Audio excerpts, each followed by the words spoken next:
Wisdom Islamic organisation Cherupuzha സഫലി ജുമാ മസ്ജിദിന്റെ നേതൃത്വത്തിൽ ഈദ്ഗാഹ് സംഘടിപ്പിച്ചു. ജലീൽ മൗലവി പ്രാർത്ഥനകൾക്ക് നേതൃത്വം നൽകി. ഉദ്ബോധന പ്രസംഗവും നടത്തി. പ്രസംഗത്തിൽ പശ്ചിമേഷ്യയിൽ തുടരുന്ന സംഘർഷങ്ങളെക്കുറിച്ച് ആശങ്ക രേഖപ്പെടുത്തി.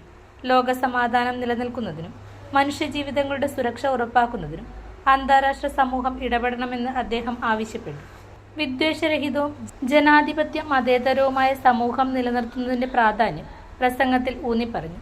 വരാനിരിക്കുന്ന തെരഞ്ഞെടുപ്പുകളിൽ വോട്ടവകാശം ചിട്ടയായി വിനിയോഗിച്ച് സമാധാനവും സൗഹാർദ്ദവും ഉറപ്പാക്കുന്ന ഭരണകൂടം തെരഞ്ഞെടുക്കണമെന്ന് വിശ്വാസികളോട് ആഹ്വാനം ചെയ്തു. നൂറുകണക്കിന് വിശ്വാസികൾ പങ്കെടുത്ത ഈദ്ഗാഹ് പ്രാർത്ഥന സമാധാന സന്ദേശം ഉയർത്തിക്കൊണ്ടായിരുന്നു സമാപിച്ചത്. അല്ലാഹു അക്ബർ, അല്ലാഹു അക്ബർ, അല്ലാഹു അക്ബർ, അല്ലാഹു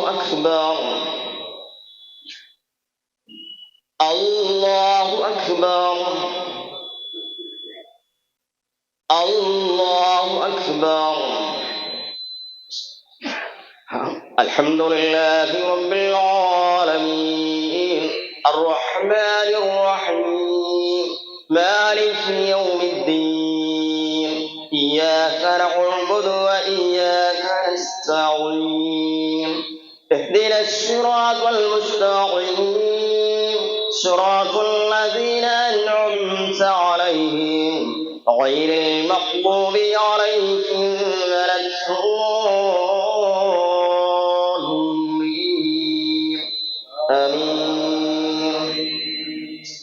هل أتاك حديث الغاشية وجوه يومئذ خاشعة عاملة ناصبة تصلى نارا حامية تسقى من عين عالية ليس لهم طعام إلا من ضريع لا يسمن ولا يغني من جوع وجوه يومئذ ناعمة لسعيها راضية في جنة عالية لا تسمع فيها لاغية فيها عين جارية فيها سرر مرفوعة وأكواب موضوعة ونمارق مصفوفة وزرابي مبثوثة أفلا ينظرون إلى الإبل كيف خلقت وإلى السماء كيف رفعت وإلى الجبال كيف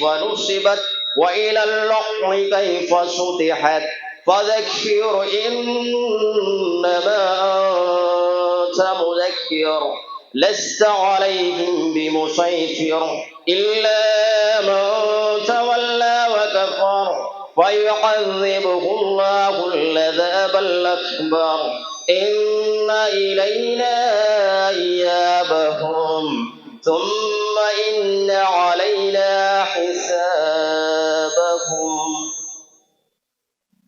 الله أكبر.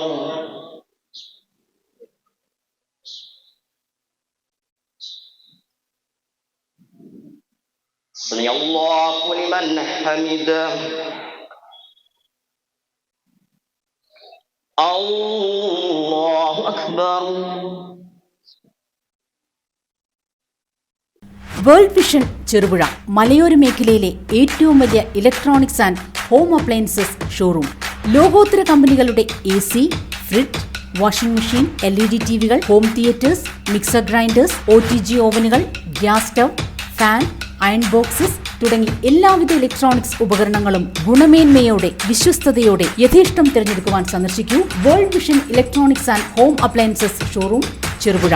World vision electronics and